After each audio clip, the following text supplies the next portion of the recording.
بسم الله الرحمن الرحيم صم بكم عمي فهم لا يرجعون إنما يستجيب الذين يسمعون والموتى يبعثهم الله ثم إليه يرجعون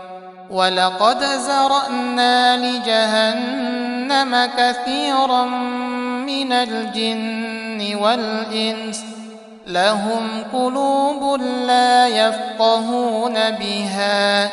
ولهم أعين لا يبصرون بها ولهم آذان لا يسمعون بها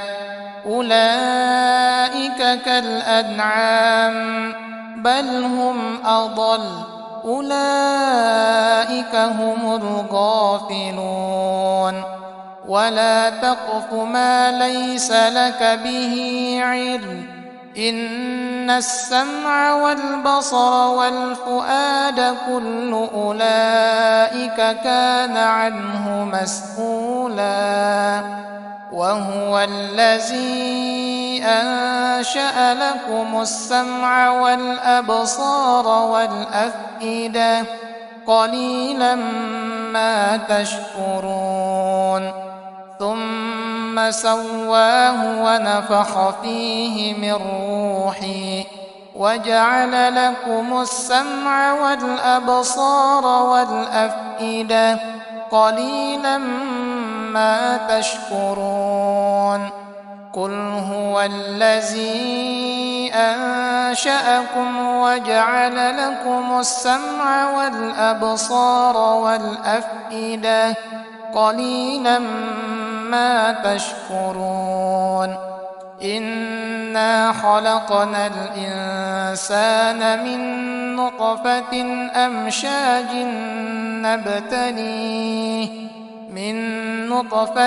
أمشاج نبتليه فجعلناه سميعا بصيرا إنا هديناه السبيل إما شاكرا وإما كفورا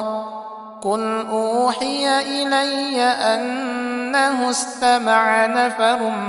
من الجن فقالوا إنا سمعنا قرآنا عجبا اللهم رب الناس أذهب البأس اشفي أنت الشافي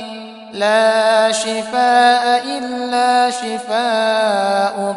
شفاء لا يغادر سقما اللهم متعني بسمعي وبصري واجعلهما الوارث مني اللهم إني أعوذ بك من الصمم والبكم والجنون والجزام ومن شيء الأسقام وهو الذي أنشأ لكم السمع والأبصار والأفئدة قليلا ما تشكرون بسم الله الشافي بسم الله الكافي بسم الله المعافي بسم الله الذي لا يضر مع اسمه شيء في الأرض ولا في السماء وهو السميع العليم